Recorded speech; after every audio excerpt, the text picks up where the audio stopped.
Well, 2 weeks ago we had chance. I got the one, but not this second one. So it starts off the agenda. Well, he's not Yeah, done, right? yeah, it's on vacation, so we can't have to be simply it's so we'll just do a brief discussion of all this already.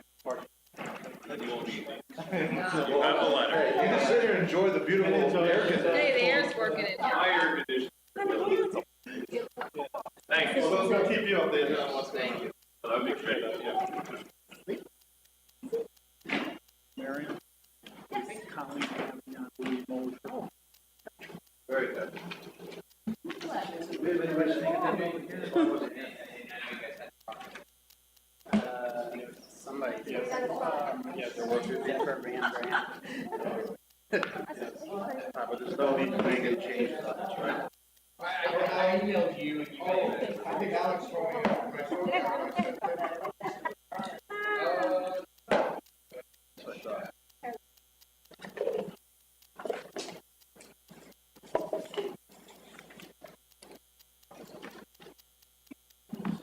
Oh, yes.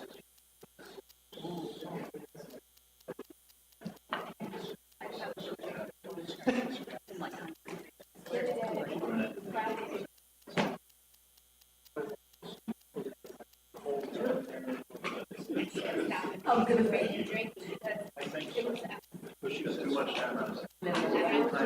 pretty much. She was trying to spend all this money.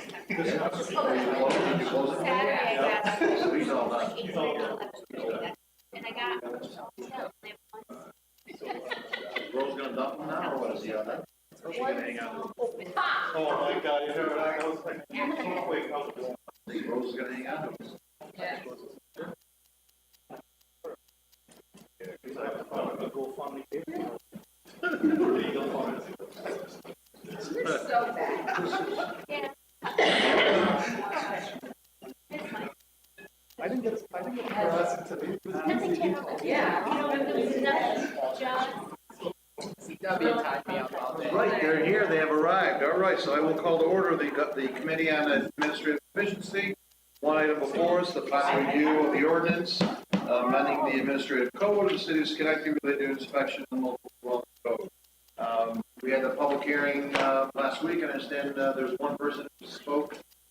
Any discussion on this, so we can move this to resolution? Again, this came from Commissioner Ides himself. Questions or concerns? All right, so need a motion to accept. CW, Mr. Palmini, all in favor, say aye. Anything else to come before the committee? First and second, all in favor, say aye. Thank you, that's as good as a survey. Call to order the Finance Committee. The first item on the agenda is the adoption of the 2019 Consolidation Plan. Ms. Dio. It's actually yes. Do we have any discussion? I didn't know if there was any questions for her, so that's.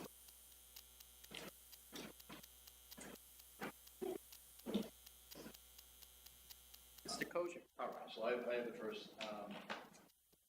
We did have our public hearing, and very few folks came to the but the one that did come was the Bell Urban Farm. Right. And I know they were asking for additional funds for some equipment and portable johns. We've taken care of the portable john situation, but they're looking for an additional $1,500. If we can add that to that line for those folks, and how can we do that, or where can we take it? Yeah,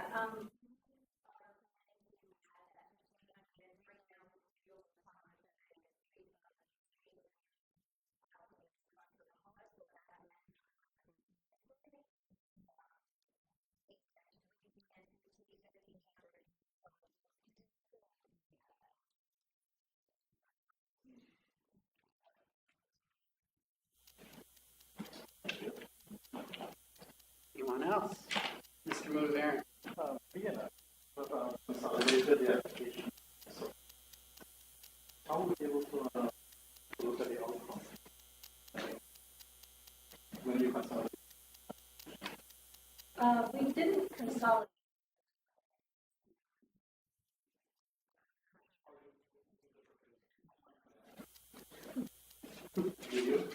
No.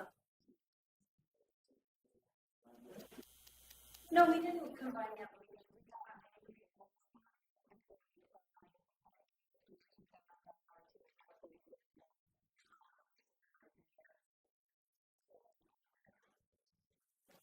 $42,000 added, so. Yeah.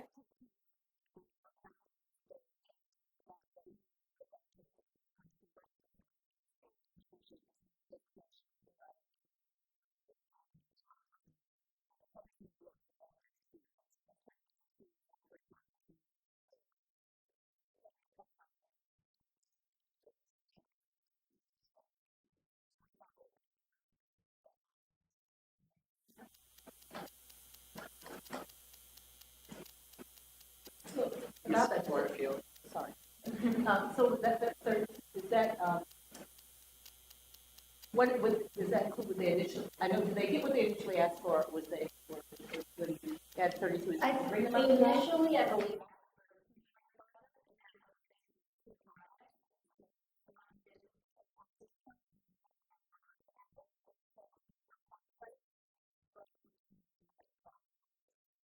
And that's just.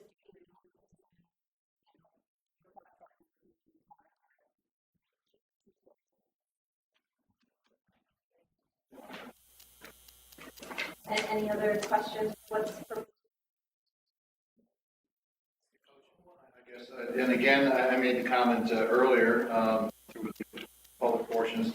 I do appreciate the 5 new programs that we're funding for the first time in many years. I think it's a good first step for all of us, including that Dale Urban Farm was in there, the Scary River Center, SCAP, the Community Fathers, and of course the Affirmative Action Office. I think is going to be a great program. Ron actually went to testify in front of the New York State Senate and the Assembly, I believe, to talking about this program with the affirmative action and with the craft skills training program that he's doing in partnership with the community college. And I certainly want to thank you and the committee for moving forward on that. And of course, all the different programs that we continue to fund throughout the city. And those 5 new projects. And of course, the Miracle on Craig Street, I think is going to be a nice. Appreciate the support on that as well. We did put that in there for them as well, and I think that's an important piece that we don't want to overlook.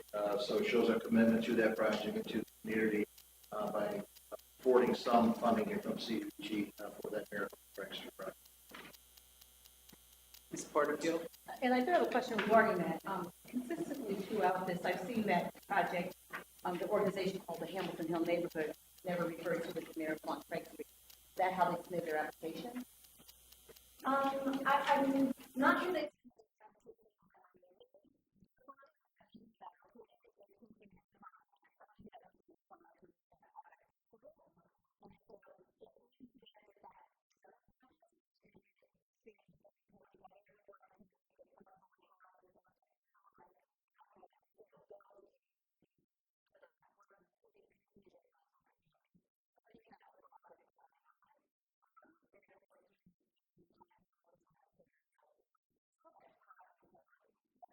Moved up, they may set up a different organizational structure, corporation, build, they run the building, just build some flexible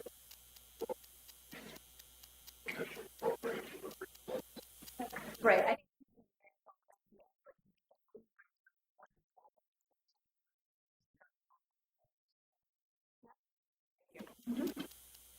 Anything further? See nothing, so I need a motion. Second. All in favor? Thank you. The next item is not on the agenda. I apologize for this. It's short. Came to our attention just recently. The OTB is asking for a change in how they pay their fees, their surcharges to the city, and they're asking that it be sent in an annual payment rather than a quarterly payment. They actually sent a letter, but it was inadvertently sent to the wrong person. That's why it's a little bit of a rush to put this on the agenda tonight. Basically, the total last year was roughly 126,600 sent to the city. The amounts, whatever it is, they'll be similar, but we're not going to lose any money. And other municipalities have already signed on. This needs to be done relatively soon, so we're asking that this get done tonight. And then we're done. Ms. Zaluski was in this. So this is just a system for accounting. Correct. It's for their reporting purposes. Schenectady OTB actually, Schenectady County, Schenectady, whatever it is, actually makes money versus a lot of the regions of OTB. Ms. Barraza. Just wondering if Commissioner of Finance. We haven't talked too much on it, but John and I, this, Council Bowman and I discuss it. I'd like to know if the finance office is comfortable with it before we vote on it. Will that be for? This is literally just changing from quarterly to annual. Ms. Porterfield. And their reason for asking is, It's for their purposes of reporting how they show their earnings and monies that they have for themselves. Plus, there's some issues with the state. I believe that they believe it's necessary for them to remain solvent and profitable. So by doing it in an annual manner, it allows them to show their costs and their profits in a better manner than actually by doing it quarterly, because there's a delay. this is the way when they report quarterly? No, with their reports, with the payments are all on time. Doesn't affect us at all, but when they show it, it doesn't always show the actuals when they report their reports, when they do their quarterly reports and their yearly reports to the state. Motion? So, I have another question. So it says that that other municipalities have signed up on the letter. Yes. But we only have this. Is there the actual letter? And show you a copy. It was sent to the wrong person. It's supposed to go to Mr. Kosher. Instead, it went to the mayor, and that was a mistake on their part.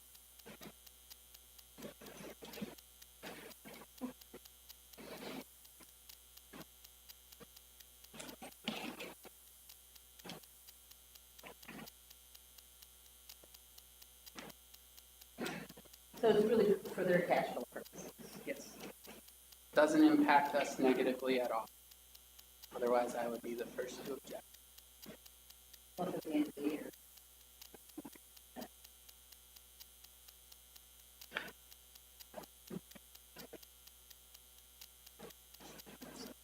Motion? Ms. Lucy Gonzalez, second. All those in favor? Aye. For the motion to adjourn. Second. All those in favor? Aye. Thank you. We were adjourned. Call to order on public safety. We have one item on the agenda, the paving of yards. Right. Hoping to get Mr. Walling here with applications. We'll hold it for 2 weeks, and the reason why we have, we just want to discuss permits and inspection of paving of yards and driveways. I know Mr. Riggy some questions, some calls this evening in regards to paving. If you want, I think I sent everybody a picture. What happened? Cherry's jar.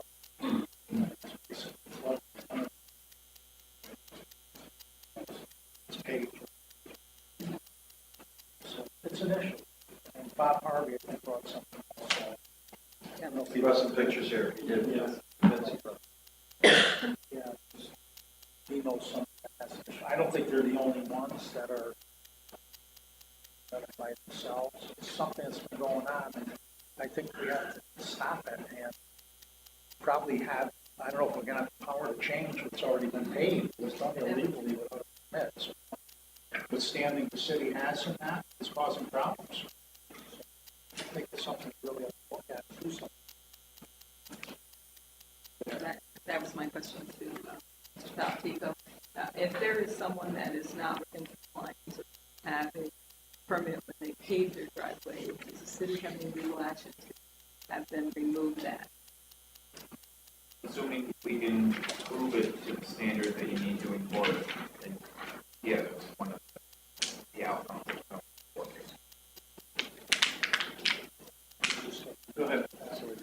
While you're on, I believe, I don't know, it's something we have to look into, that there's only a certain percentage. I know there's a setback, not like 2 or 3 feet, so how much percentage of the yard they this percentage? There is. That's nice. So you just can't pave a whole yard, you can only get a percentage of, basically, you want a percent driveway. So I think there's something we have to make sure close about.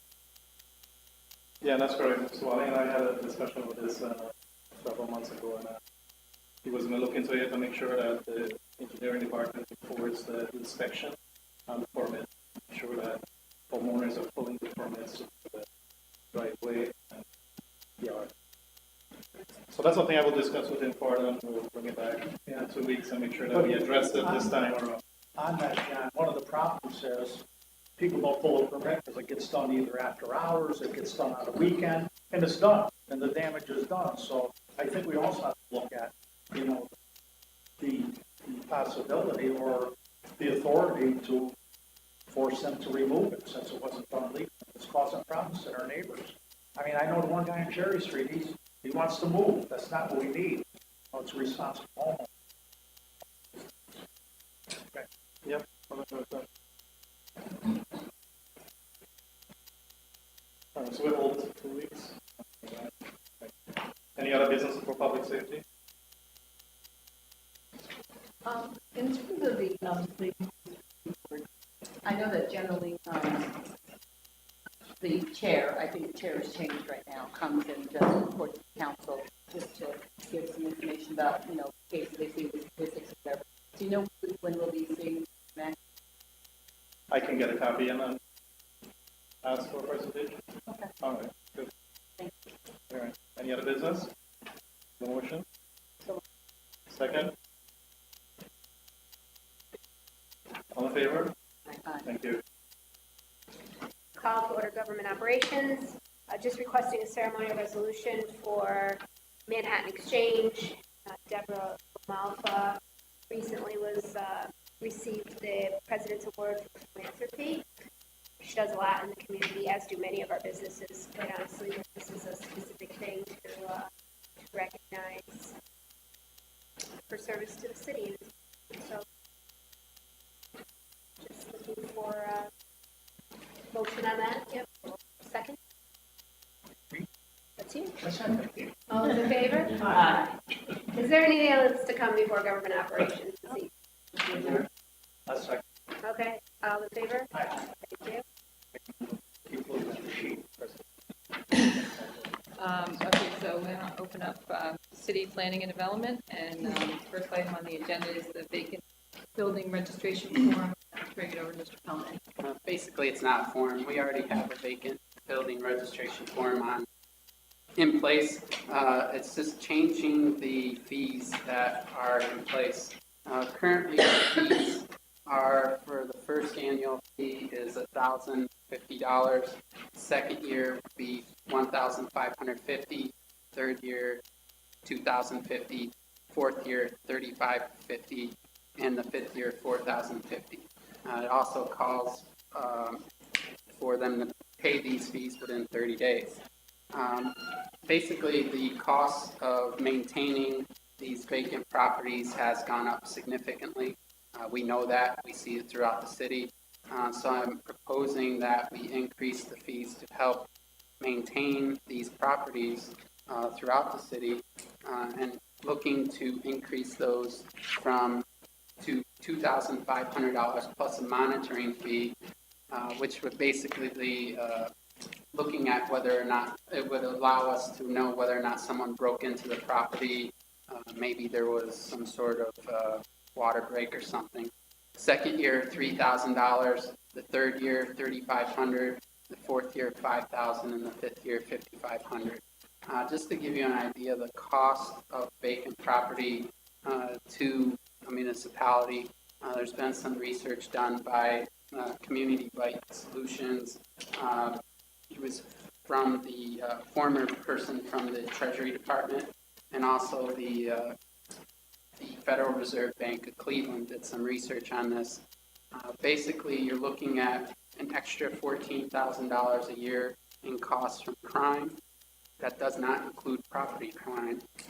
An increase in the probability of a fire, and if a fire does occur, it's likely at least $30,000 in property damage, just to that property, let alone the neighboring properties, and roughly $1,500 per year per vacant property for police and fire departments.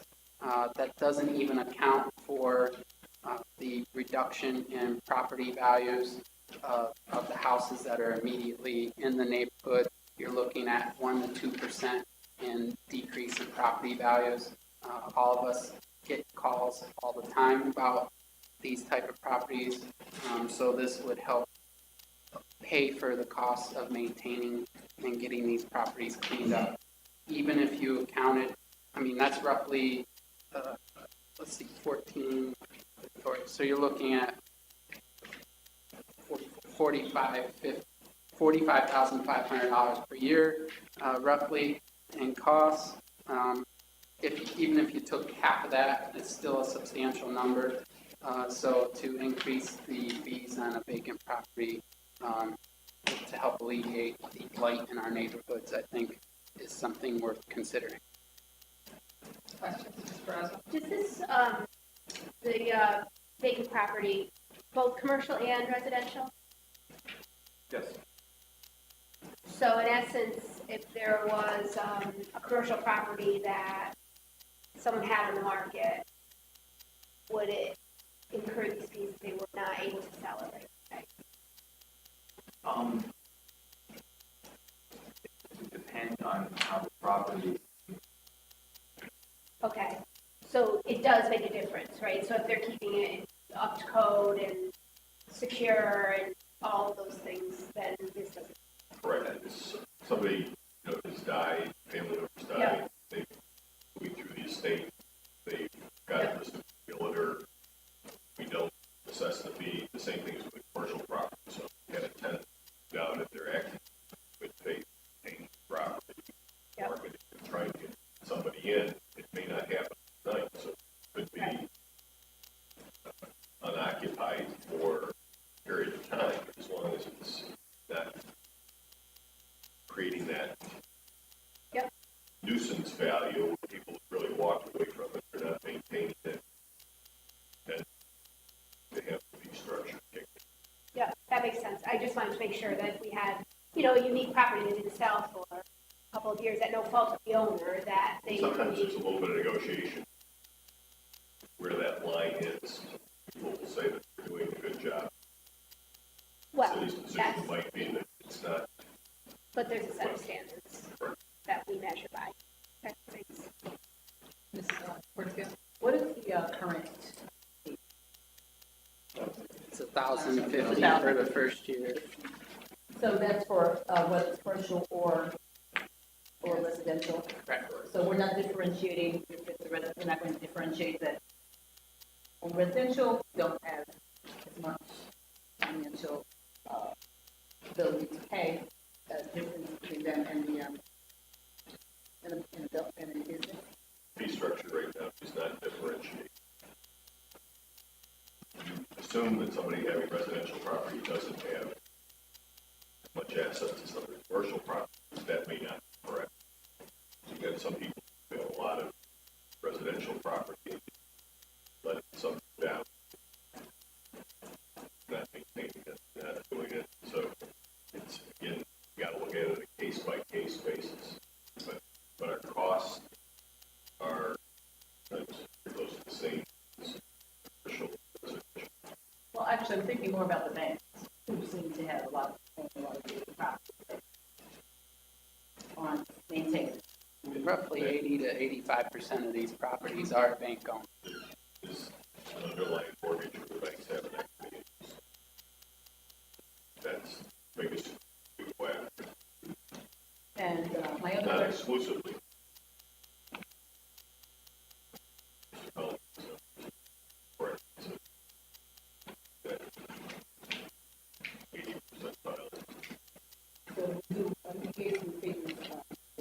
research, do we know exactly or have any idea what the cost in terms of maintaining property? I don't have the exact costs for city of Schenectady, but I would imagine they're in line with most other cities. So, We have, some of it, there's an average, some of the work has been done at the Center of Technology Government done over the years. So property being vacated, going over that 7-year cycle when it goes from pretty good value to the point where we're really at demolition. Those costs are in the $68,000 range. Quote, lost in property taxes, the negative influence on the property, code enforcement, police, fire calls there, then eventually demolition costs. Any other questions? I'd ask, do we have a list of vacant properties? Like maybe we can even separate the bank foreclosed properties? We do, the data registration, we have a list of all the properties registered on there, and it has the owner's properties figured out. However, but that's different than just all vacant properties, because of what the mayor was just speaking about. This is vacant, but also not being maintained in a good condition versus somebody just owns a property, decides they don't want to do anything with it, but they keep it in good condition. There's nothing in the law that forces them to rent it out, and they wouldn't have to register that property for this ordinance. And one more question, monitoring fee, do we have an estimate, what is that? No, it really would depend on a number of issues, like what kind of technology we might adopt in the future. It just gives us some flexibility as to whether or not, if we have some devices coming forward, to be able to include that. But right now, we don't have any monitoring fee costs. We're negotiating a company now, so if I give you a quick summary, executive session, about 20% of the contract, pretty up to date of where we are. great. So quite a few questions. So the majority of these properties that are being registered are via the courts, though, is that correct? I mean, they're not just done by a property owner or somebody looking to sell the building or vacating the property. Majority of these fees, these registration forms are mandated through a court process? Am I correct on that? Carl can speak better, but you know, it's police referrals, neighbor referrals, code enforcement. So I don't know percentage-wise where it breaks down, how we identify specific property.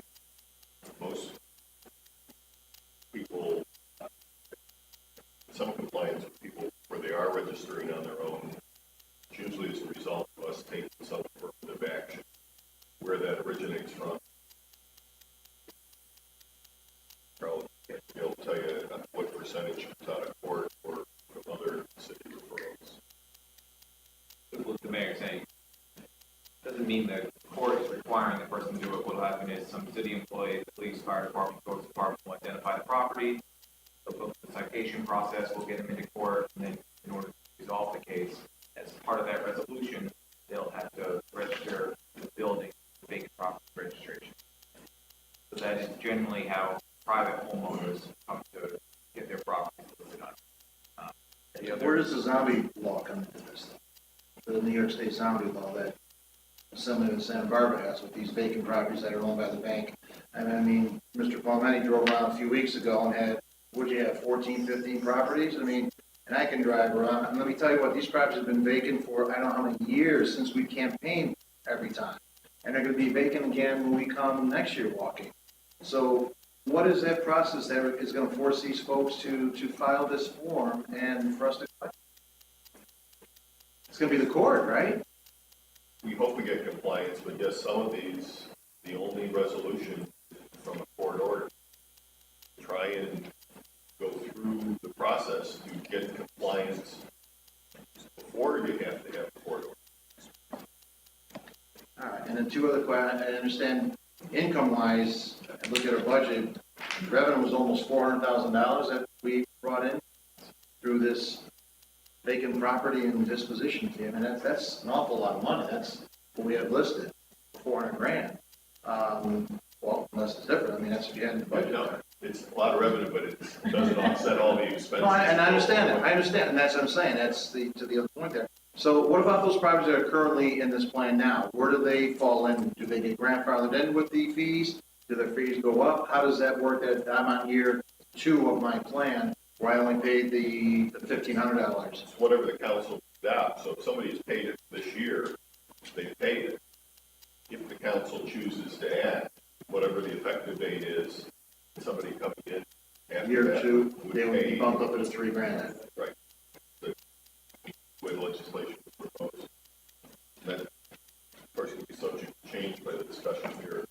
Somebody has a strong feeling. All right, and my final question is let's just say I'm a homeowner who's having bankruptcy problems, had to leave my home, vacated the property, I have no money, nothing, and I vacated the property, and of course now I'm not taking care of it either. How do we get this fee from that individual or that estate or whatever? There's one component, put in there, if somebody's bankruptcy, probably has stayed our process. Okay. If they vacated the property, just walked away, again, we may not collect the fee. As we get farther on the agenda, we will deal with the properties that some of which have fit that category, taking them through foreclosure and put them in the homes program and trying to sell them. Not only that, but Mr. Faltico's been fairly aggressive by taking properties via abandonment law. So there's a couple ways of taking those properties and getting them off the nuisance of a neighborhood and getting them taken care of. And I do, sorry to keep dominating here. And I know the city of Albany, this is through, they received that grant through the state, I guess, with code enforcement and all that. And the city of Albany actually hired a paralegal for the law department office to pursue these properties. Is that something we are looking to do? I mean, with the small little department that we have now, how are you going to be able to adapt and really Paying for take over attorneys, this? staff. So we're paying, we have an additional staff We person? copied our model by bringing on a paralegal. We've had that for the past number of years. And So that's we have a one of the reasons paralegal we there that's made- going to be doing this. Attorney, We have an attorney as opposed to a paralegal. Okay. I don't know how you really assign it. Yeah, that's what this Attorney General involved is going to reach out to all the municipalities of a certain size in the state, I believe, and say, we've got a settlement fund, want to put towards this purpose, send us your proposal, what to use it for. Of course, we already had a paralegal working on it, about having another attorney to help handle these prosecutions, bring the abandonment proceedings, to look into the property law at the state level, to navigate all that. And that's been pretty effective tool for us. We want success with it. Mr. McNair. The only thing is just caution, saying that there's a clean path in any one of these properties. Everyone is a little bit different, so it's law departments, code enforcement, work with development, work with the land bank. It's a matrix that you got to overcome whatever the hurdles are, then get it back to the point where we can market it, sell it, or home ownership or other commercial use in some commercial products. Paul, when you mentioned you don't have a breakdown of the 2,500, is there any way that you can get a breakdown? The reason why, I mean, this is going up by $1,450. I assume that would be fairly difficult to do. Sorry, John, I didn't hear your counsel. No, I'm asking for a breakdown of this $2,500. Because, I mean, this fee's going up almost, it's $1,450. We can put together some of the summaries of those costs. All right, if we could do that. Mr. Raza. I just think anything that can do to, you know, reassure or come up with a word, but to strengthen this process and make sure that people aren't just walking from houses money crap. And if they are walking away from their mortgage because of bankruptcy or whatever, it would fall to the bank, right? I mean, not many people are walking away from a house with their mortgage is paid off simply, you know, because they can't get the taxes. So then back to the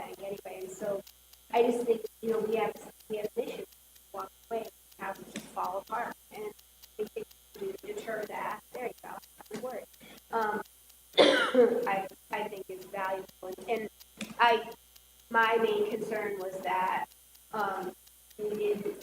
if people were having a hard time selling their property, commercial, residential, they were keeping it up, that this fee wouldn't apply.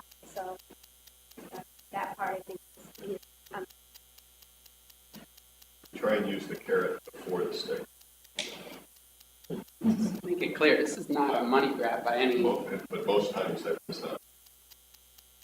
this is not a money grab by any situation. I mean, as Ms. Carrazzo, I think very nicely said, it's a real hindrance on a lot of our neighborhoods, and we need to be able to keep these up, and this will help to alleviate a lot of that problem.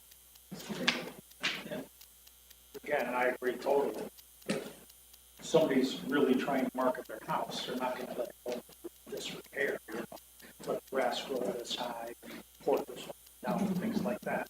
Not much of a chance the house gets marketed. So something has to be done. If that's, most of us feel these complaints from neighbors, the houses like Agreed. I think we all want the neighborhoods to look better, feel better, and I think this will help. Any other questions? I'll entertain a motion. second. All in favor? Aye.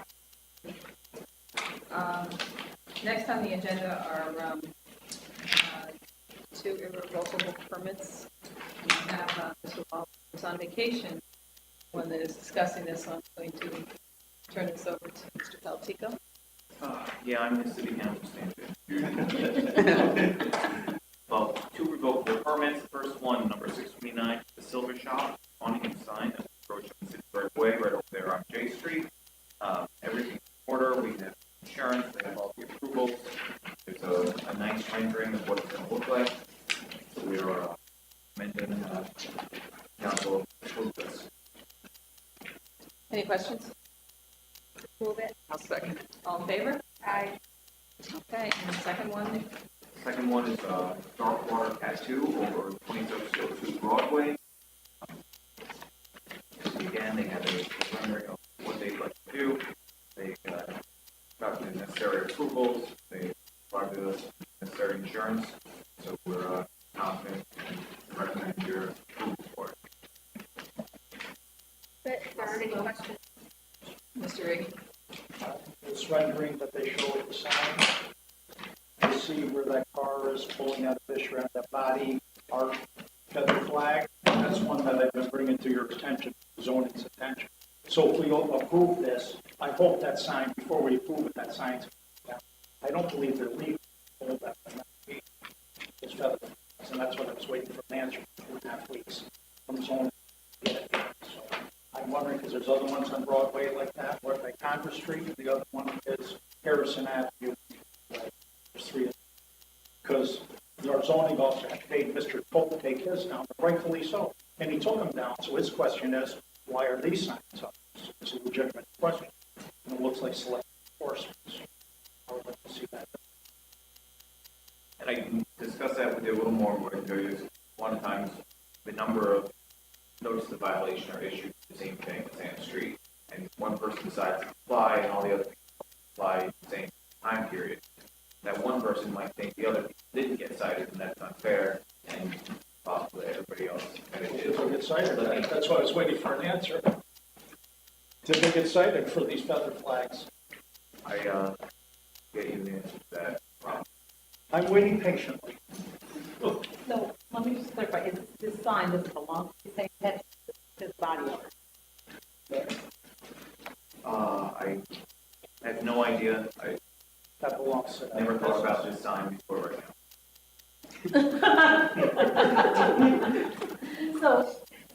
My question, I mean, if it's there, is while we're doing this, why would you say that that's gotta go? I mean, tattoo, body art, goes together to me. There's, I don't know why you just can't say that we're giving you. Sure. We'll see if we can remediate that. Give it a permanent sign, should alleviate. Wonderful. Thank you, Mr. Paltico. Any other questions? I don't know if I moved it already. Did I Thank move you. it? I'll second it. All in favor? Aye. Okay. We need to, I believe, believe everything else on here is contracts and claims, and we need to move into executive session. Going to executive session for the purpose of discussing legal claims against the city and contract negotiations. So, second. I'm sorry. Second. All right, we're in executive session.